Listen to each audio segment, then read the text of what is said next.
Hello guys, welcome to MailsDaddy. Users keep getting messages in bulk in their mailbox. In this case, sometimes users forget to open important emails. To avoid this problem, Gmail provides a filter option using which users can automatically move important emails to specific folder. Today, I will show you how you can apply filter in Gmail and move all emails to specific label or folder automatically. Let's start. Click on the Settings icon and select View All Settings. Now choose Filters and Blocked Addresses and click on Create New Filter. You can use all these filter options according to your need. Here I am applying filter using From option.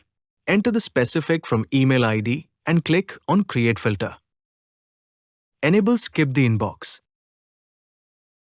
Now select the label where you want to move all emails. If label is not created or you want to move emails to some other folder, then click on New Label. Write the name of the label and click on Create. Also enable Filter up to 26 matching conversations. Finally, press Create Filter button. Now you can see all filtered emails in the newly created label. Thanks for watching the video. Please like the video and subscribe to MailsDaddy channel. Also enable the bell icon to always stay connected with us.